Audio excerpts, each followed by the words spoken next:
आई भैया यही चैत के महीना में एगो बिरहीन अपना पति से कहते कि ए राजा देखो इतना दिन हकल अब के हकी सर से कहीं कहती ए बबुआ अरे की गरमी में छूटता पसेना तके हकीला हंगा में देना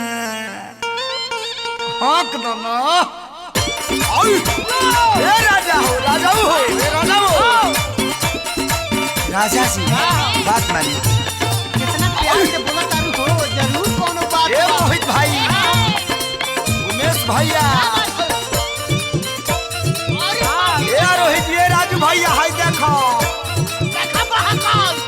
हाँ हाँ गरमी में छूटता पसेना लहंगा में के हाकी देना गरमी में छूटता पसेना लहंगा में के हाकी देना राजा के हाकी देना के हाकी देना राजा के हाकी देना टपा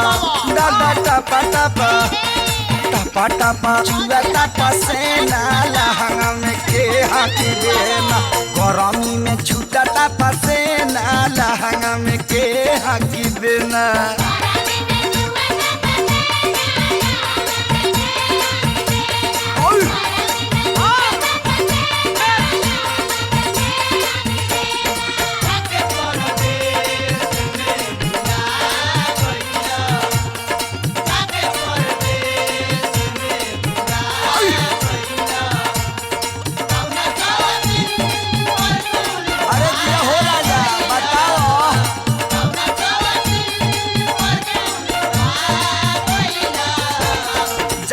परदेश में भुला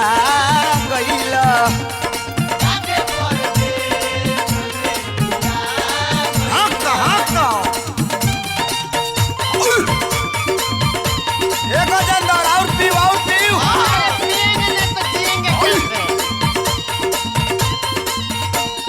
बछिया के नीचे जाके खटिया बिछाई थी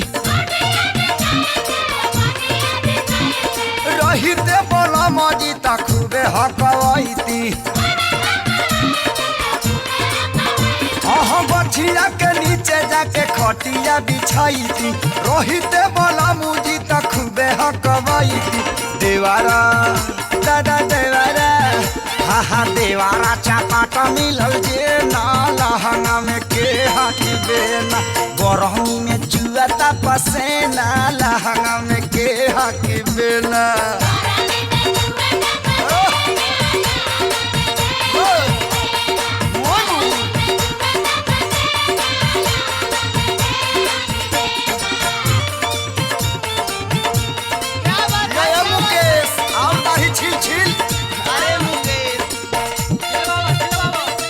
हरिहान छील दाढ़ी छोड़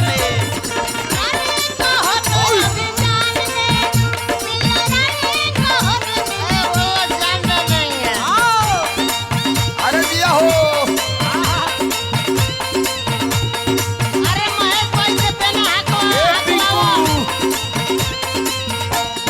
ताव से तावा के नीचे फेंके बुझा बूजी हाल बाबे हाल हके हमर बूझी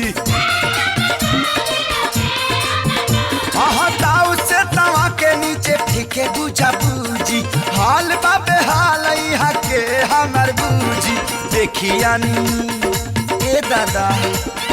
देखियानी बानी मारे के ना लहंगा में के हाकी देना गरमी में छूटता पसेना लहंगा में के हाकी देना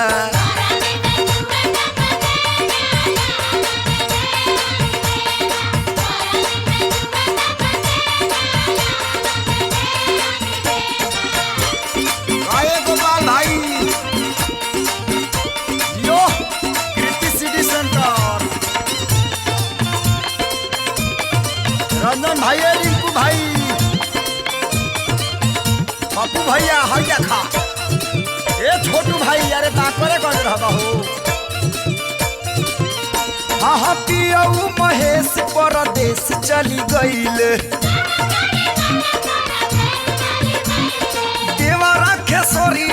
नहीं समझाइले